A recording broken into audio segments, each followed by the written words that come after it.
Hello and नमस्कार। मैं हूँ पल्लवी और आज हम देखने वाले हैं कुछ ऐसे सेंटेंसेस या ऐसे क्वेश्चंस जो आप डेली किसी न किसी को पूछते हो और किसी न किसी को आंसर करते हो, right? So today we are going to learn daily sentences that you can use in your daily life. रोज़ की ज़िंदगी में आप जो सेंटेंसेस यूज कर सकते हो या फिर जो क्वेश्चंस पूछ सकते हो वो आज हम देखने वाले हैं। But before that please like my video and subscribe my channel. चलिए शुरू करते हैं। आप दिन में जिन जिन लोगों से मिलते हो उनसे एक बहुत कॉमन सवाल पूछते हो जो है how are you. How are you का मीनिंग है आप कैसे हो, हाउ आर यू। और उसके लिए आपको आंसर आता है आई एम फाइन और आई एम नॉट फाइन, मतलब मैं अच्छी हूँ या फिर मैं अच्छी नहीं हूँ। किसी भी नए लोगों से या किसी भी नए आदमी से आप जब मिलोगे तो आप पूछोगे how are you and the person will say I am fine या फिर आई एम नॉट फाइन, जो भी है। इसके बाद आप जब खाना खाने के लिए बैठने वाले हो या फिर खाना खाने जा रहे हो तो आपके कलीग को आप क्या पूछेंगे, डिड यू ईट लंच, मतलब तुमने लंच किया क्या, तुमने खाना खाया क्या, डिड यू ईट लंच। तो उसके बाद वो जवाब देगा येस आई एट लंच, मतलब मैंने खाना खाया, या फिर no I did not eat lunch, मतलब मैंने खाना नहीं खाया। तो जो भी सवाल आप पूछते हो सवाल ऐसा होगा डिड यू ईट लंच, और उसके जवाब में आप दूसरा जो आपके सामने खड़ा है वो बोलेगा येस आई एट लंच या फिर no I did not eat lunch. अभी मान के चलते कि उन्होंने खाना खाया है तो नेक्स्ट क्वेश्चन ऑब्वियसली आप क्या पूछोगे या यूजुअली आप क्या पूछना चाहोगे, what did you eat for lunch, मतलब आपने लंच में क्या खाया, what did you eat for lunch. तो इसका जवाब आएगा I ate dal and rice for lunch, मैंने दाल और चावल खाया लंच में।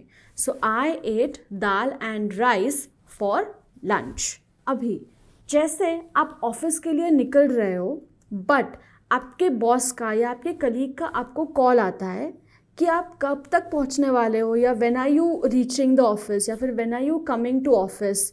ये अगर सवाल पूछते हैं तो उसका जवाब आएगा I will come to office at 10 AM, मतलब जो भी टाइमिंग है, 10 है, 9 है, 10:30 है, जो भी टाइमिंग है उसके हिसाब से आप बोलोगे I will come to office at 10 AM, मतलब मैं ऑफिस 10 बजे आऊँगी या फिर आऊँगा।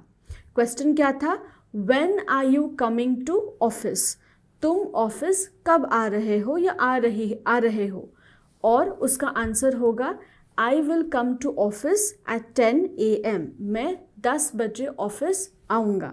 शाम को ऑफिस ख़त्म होते समय अगर आपके घर वालों में से कोई आपको कॉल करता है तो वो ऐसा पूछेंगे when are you coming home और when are you leaving office, मतलब ऑफिस से कब निकल रहे हो या घर पे कब आ रहे हो।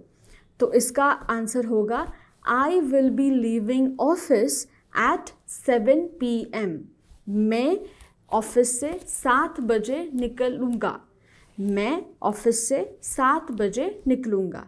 सो क्वेश्चन क्या था, when are you leaving office, office से कब निकल रहे हो, और उसका आंसर होगा I am leaving office at 7 PM, मतलब मैं 7 बजे ऑफिस से निकलूँगा, right?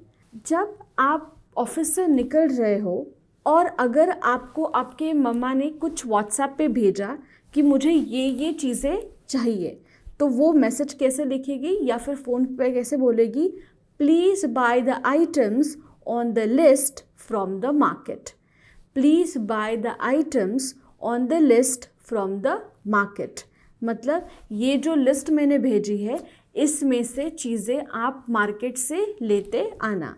Please by the list, by the items, please by the items on the list from the market. तो चलो आपने ऐसा मान लिया कि अभी लिस्ट मिल चुकी है तो आप मार्केट गए। मार्केट जाने के बाद सबसे पहला क्वेश्चन जो आप पूछते हो वो होता है how much does it cost, और how much does this cost, इसका दाम क्या है, how much does it cost. इसका दाम क्या है। उसके बाद जो शॉपकीपर है वो आपको जवाब देगा इट कॉस्ट्स 20 रुपीज़, इसका दाम 20 रुपये है, राइट। इट कॉस्ट्स 20 रुपीज़, इसका दाम 20 रुपये है। इसके बाद आते आते अगर आपको लगता है कि अरे संडे को पार्टी है और मुझे मेरे फ्रेंड को कॉल करना है, राइट, तो आप ऑब्वियसली उनको क्या करोगे, न्योता दोगे कि मेरे पार्टी पे आओ। तो कॉल पे बात करते वक्त आप ऐसा बोलोगे, I am inviting you for the party, मैं आपको पार्टी के लिए इन्वाइट कर रही हूँ। अब फिर उसके बाद आप बोलोगे जब भी है, जहाँ भी है, कब से शुरू होने वाली है, किस टाइम पे है, डेट पे, ये सारी चीज़ें आप बाद में डिस्कस करोगे। बट आप सबसे पहले बोलोगे I am inviting you for the party. अभी घर पहुंचने के बाद अगर आपको बॉस आपको पूछता है कि मीटिंग कब है, when is the meeting, right, मतलब मीटिंग कब है।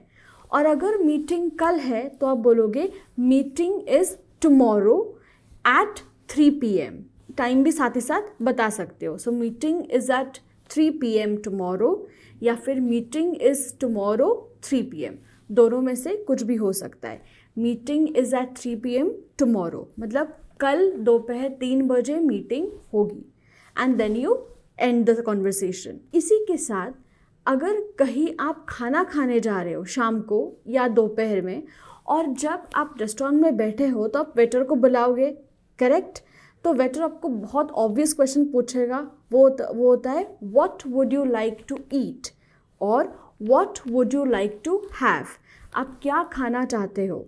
उसके बाद आपका रिप्लाई कुछ इस तरह से होगा, I will have pav bhaji and juice, मैं पाव भाजी और जूस ऑर्डर करना चाहती हूँ, या मैं पाव भाजी और जूस खाना चाहती हूँ। या फिर I would like to have pav bhaji and juice, orange juice. सो मैं पाव भाजी और ऑरेंज जूस लेना चाहती हूँ, दोनों में से कुछ भी हो सकता है। I would like to have pav bhaji and juice और I will have pav bhaji and juice, जब आपको वेटर पूछेगा what would you like to have. खाना एंड होने के बाद, खाना ख़त्म होने के बाद आप बिल मांगते हो, राइट। नाउ जनरली हिंदी या मराठी में आप क्या बोलते हो कि भैया बिल दे दो, but in English it is said check please. बहुत याद रखना चाहिए इसे, कभी भी बिल प्लीज़ या फिर मुझे please give me the bill ऐसा नहीं बोलना है। व्हाट यू से इज़ चेक प्लीज़। चेक का मतलब है एक बार मुझे बिल दे दो, इसका मीनिंग होता है बिल दो तो मैं पे करूँगा। सो यू से चेक प्लीज़ मतलब बिल दो, हिंदी में इसका ट्रांसलेशन होता है बिल दो। नाउ अगर रेस्टोरेंट में आपको आपके फ्रेंड्स को पार्टी देनी है, राइट, और अगर आप किसी फ्रेंड को कॉल करके बोल रहे हो कि राज होटल को 8 बजे पहुंच जाओ, right, so you are giving them a time and you giving them a place कि कहाँ पहुंचना है और कितने बजे पहुंचना है। तो you will say please reach Raj hotel eight 8 PM, मतलब राज होटल पे 8 बजे पहुंच जाओ। So you are telling them a time and also the place जहाँ पे उनको पहुंचना है, right. Also when you leave, जब आप जाते हो, जब कॉन्वर्सेशन एंड करते हो, तो you can also say C you soon. C you soon मतलब जल्द ही मिलेंगे। सो सी यू सून का मतलब है जल्द ही मिलेंगे, हम भी जल्द ही मिलेंगे। टिल देन ये जो सेंटेंसेस आपने सीखे हैं उनको प्रैक्टिस करते हो।